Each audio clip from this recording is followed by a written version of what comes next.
नमस्कार। हमारे YouTube channel Guruji from school में आपका हार्दिक स्वागत है। हम क्लास 9th के इतिहास की पुस्तक का सेकंड चैप्टर यूरोप में समाजवाद एवं रूसी क्रांति के बारे में अध्ययन कर रहे थे और पिछले वीडियो में आपने देखा कि 1905 की जो क्रांति हुई उसमें किस तरीके से जार ने अपनी कूटनीति के माध्यम से एक ड्यूमा का गठन किया और ड्यूमा भी जो तीसरी ड्यूमा बनी जिसमें उसी के लोग थे वही काफ़ी लंबे समय तक चलती रही। रूस में शांति से शासन चलता रहा क्योंकि उसने राजनीतिक जितनी भी पार्टियां हैं उन पे सबको प्रतिबंधित कर दिया था।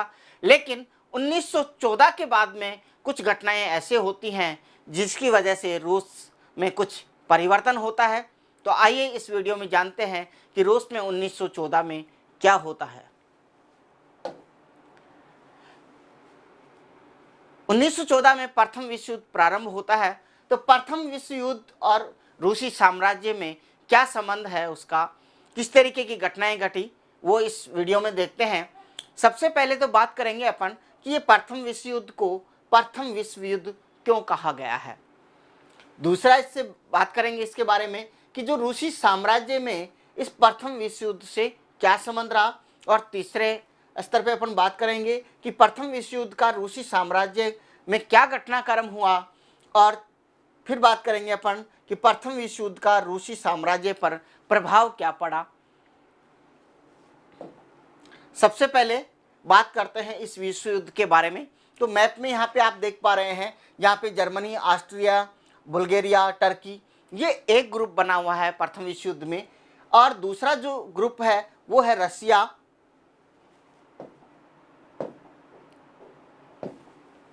यहाँ पे रसिया, फ्रांस, ब्रिटेन, इस तरीके से ये एक गुट है। ग्रीन कलर में आपको जो दिखाई दे रहे हैं ये युद्ध में सम्मिलित नहीं है। तो पहला ग्रुप जर्मनी, ऑस्ट्रिया, तुर्की, ये वाला, और इसके विरोध में फ्रांस, ब्रिटेन और रूस, ये तीनों इससे युद्ध कर रहे हैं। हालांकि इसमें बाद में इटली व रोमानिया भी आके सम्मिलित हो जाते हैं। तो ये जो युद्ध होता है, अब यहाँ पे तो यूरोप में लड़ा जा रहा है, लेकिन यूरोप है के जो देश है, फ्रांस है, ब्रिटेन है, यहाँ पे रसिया है, इनके उपनिवेश हैं पूरे बाकी देश पूरे वर्ल्ड के अंदर। तो इस युद्ध का प्रभाव वहाँ पर भी दिखाई देता है जहाँ जहाँ पर इनका उपनिवेश है। इसका मतलब यह युद्ध केवल यूरोप में नहीं लड़ा गया, ये वहाँ पर भी लड़ा गया जहाँ जहाँ पे इनके उपनिवेश थे, वहाँ पर भी, मतलब पूरे वर्ल्ड में लड़ा गया। इसीलिए इस युद्ध का नाम दिया गया प्रथम विश्व युद्ध। आगे बात करते हैं कि रूस से इसका क्या लेना देना रहा, क्या इससे संबंध रहे। प्रथम विश्व युद्ध जब हुआ था उसके अंदर प्रारंभ में, मतलब शुरू में तो क्या हुआ, रूसियों का समर्थन मिला इस युद्ध को पूर्ण तरीके से। इसका मतलब ये हुआ कि जनता ने जार का भी समर्थन किया, जार को साथ दिया जनता ने। लेकिन जैसे जैसे युद्ध लंबा चला जार के प्रति जन समर्थन कम हो गया। क्यों हो गया कम इसलिए हो गया कि जार ने ड्यूमा से सलाह लेना छोड़ दिया और जन समर्थन कम होने लगा। पहले हालांकि इस ड्यूमा के अंदर जार के सारे समर्थन वाले लोग हैं, उसको समर्थन करने वाले हैं, लेकिन युद्ध के दौरान प्रारंभ में तो उसने सलाह मशवरा किया, लेकिन धीरे धीरे जैसे समय बीतने लगा वैसे वैसे जार ने इससे ड्यूमा से सलाह लेना बंद कर दिया। जब ड्यूमा से सलाह लेना बंद कर दिया तो नेचुरल है कि वह जब बाहर लोगों से बातचीत करेंगे, पब्लिक में ये हवा जाएगी कि जार ने तो अपनी मनमर्जी चालू कर दी और वह यहाँ तक कि ड्यूमा से किसी भी डिसीजन के बारे में बातचीत नहीं करता, उनसे सलाह नहीं लेता। इस वजह से क्या हुआ, पब्लिक में भी ये हो गई, अच्छा जार तो अपनी मनमर्जी करने लग गया, अपना वापस निरंकुश हो गया। तो इसलिए का मतलब उसमें उसके विरोधी भावनाएं आ गई। दूसरा और क्या हुआ, जनता में जर्मन विरोधी भावनाएं बढ़ने लगी, क्योंकि जर्मनी से युद्ध चल रहा है रूस का। इसलिए पब्लिक में क्या हुआ, जनता के दिल में जर्मनी के खिलाफ बहुत सारी भावनाएं आ गई। उनमें इतनी बुरी भावनाएं आ गई, इतनी भावनाएं उसके खिलाफ आ गई कि उन्होंने वहाँ पे जो एक शहर था सेंट पीटर्सबर्ग, उसका नाम भी बदल के क्या रख दिया, पेट्रोग्राद। ऐसा क्यों किया, क्योंकि जो सेंट पीटर्सबर्ग जो नाम है, सिटी का नाम है, ये जर्मन नाम है, जर्मन भाषा का नाम है, इसलिए उन्होंने इस शहर का नाम भी बदल दिया। आप समझ सकते हैं यहाँ पे जर्मनी की विरोधी भावनाएं कितनी लोगों के घर कर गई है, दिलो दिमाग पर छा गई है। और तीसरी अपन बात करें, जारीना मतलब जार की जो पत्नी है, महारानी है, वह अलेक्सांद्रा, वह भी जर्मन मूल की है। अब जनता को यह लगने लगा कि हमारी सेना क्यों पिछड़ रही है इस युद्ध में। कारण इसका यही है कि जो अपना सम्राट है वह युद्ध में अच्छे से नहीं लड़ रहा है, और इसीलिए पब्लिक से सलाह मशवरा, मतलब जो डूमा है उससे सलाह मशवरा भी नहीं करता। ऐसा क्यों नहीं करता? क्योंकि उसकी जो रानी है वह कहाँ की है? जर्मनी की है। और इसीलिए जो जार है अपने ससुराल में प्रॉपर तरीके से ढंग से युद्ध करना नहीं चाहता, उनका नुकसान नहीं करना चाहता। और इसके आगे बात करें, चौथी बात, घटिया सलाहकार। जो राजा को सलाह देने वाले लोग हैं वह भी कैसे हैं? घटिया हैं, वह सही सलाह नहीं देते। जैसे बात करें रासपुतिन की, रासपुतिन को लेके पब्लिक में बहुत ही विरोध था कि ये अच्छा सलाहकार नहीं है, ये जार और जो जारीना है इसको सही सलाह नहीं देता है। ये एक सन्यासी था रासपुतिन, और राजशाही को अलोकप्रिय बना दिया। इसकी वजह से क्या हुआ, जो राजशाही है ये बिल्कुल जनता में अलोकप्रिय हो गई। ये रासपुतिन जो है, ये प्रारंभ में क्या हुआ कि जो रानी है ये अपने पुत्र का इलाज करवाने के लिए इसको बुलाया था, एक तरह से तांत्रिक कह सकते हैं, उस तरीके की ये सन्यासी थे। उन्होंने उसका इलाज भी कर दिया, और उसी वजह से रानी पे इनका प्रभाव अधिक हो गया। और लेकिन जब वह अन्य किसी की सलाह नहीं लेके, हमेशा छोटी छोटी बातें हों या राज्य की कितनी भी कोई महत्वपूर्ण बात हो, सबकी सलाह कौन किससे ली जाती है?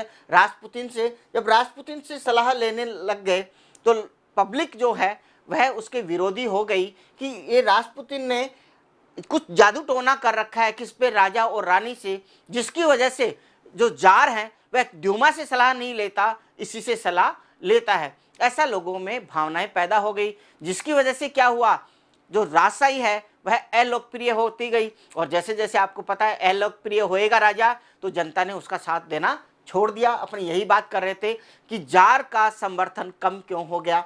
आगे मैं कुछ पिक्चर्स के बारे में आपको बताता हूँ। ये वहाँ की महारानी है जारीना, यहाँ पर ये रासपुतिन है, और ऐसे ऐसे कार्टून वहाँ पे बनने लग गए थे रूस में कि ये जो रासपुतिन है उसके गोद में कौन बैठा है? यहाँ पे ये महारानी बैठी है, मतलब जारीना बैठी है, और यहाँ पे जार बैठे हैं।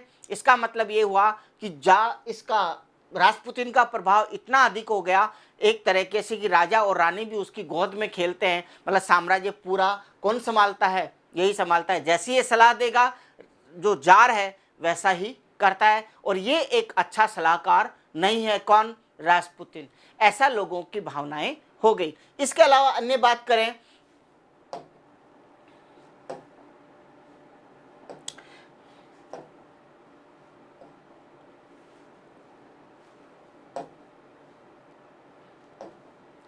फिर बात करते हैं कि प्रथम विश्व युद्ध में रूस की में क्या क्या घटनाएं घटती हैं, उसके बारे में बात करें तो यहाँ पर जब प्रथम विश्व युद्ध के दौरान यहाँ पे ये दो मोर्चों पे ये युद्ध लड़ा जा रहा था। ये है पश्चिमी मोर्चा और यहाँ पर यह है पूर्वी मोर्चा। यहाँ पे ये युद्ध चल रहा है फ्रांस से की तरफ से, फ्रांस और ब्रिटेन जो है, और यहाँ पे रूस की सेना से। तो इस मोर्चे पर, पश्चिमी मोर्चे पर सैनिक कम मारे जा रहे हैं और पूर्वी सीमा पे सैनिक अधिक मारे जा रहे हैं, जो जहाँ पे रूस के सैनिक हैं। तो ऐसा क्यों है? क्योंकि यहाँ पे पश्चिमी जो मोर्चा है, यहाँ पे रूस की, ये फ्रांस की जो सेना है, ये इस तरीके से लड़ रही है कि यहाँ पे उसने कुछ ऐसे गड्ढे बना रखे हैं और उसमें वहाँ पे सैनिक खड़ा हो जाता है, अपनी गन बाहर रख लेता है और उसके बाद में युद्ध कर रहा है। तो इस तरीके से युद्ध करने की वजह से फ्रांस के सैनिक बहुत, मतलब इसको बहुत कम हानि हो रहा है। यहाँ पे हानि किसकी हो रही है? जर्मनी और ऑस्ट्रिया की हानि होती है। लेकिन पूर्वी मोर्चे की अपन बात करें तो यहाँ पर जर्मनी और ऑस्ट्रिया की सेना इनको पीछे धकेल रही है, मतलब ये भारी पड़ रही है और इसके सैनिक मारे जा रहे हैं। किसके? रूस के सैनिक। बात करें 1917 तक की तो 14, 15 और 16 तक, लगभग 3 साल में, तो यहाँ पे कितने सैनिक मारे गए? लगभग 70 लाख सैनिक मारे जा चुके हैं। कारण यहाँ पे समतल पे लड़ाई चल रही है और ये कोई विशेष टेक्निक से नहीं लड़ रहे। इसके अलावा आपको पता है धीरे धीरे जार को समर्थन भी कम हो रहा है, जो सैनिक है वह भी मनोबल उनका नहीं बढ़ा हुआ है। इस वजह से इस तरीके से यहाँ पर ये रूस की तरफ से यहाँ पे जो युद्ध चल रहा है पूरी मोर्चे, यहाँ पे ये गुट जो है ये युद्ध को हारता जा रहा है। हालांकि ये बाद में जीतेगा, लेकिन अभी प्रेजेंट की जो स्थिति बात करें ये युद्ध में पराजित होता नजर आ रहा है। अब इसके भी कई कारण थे।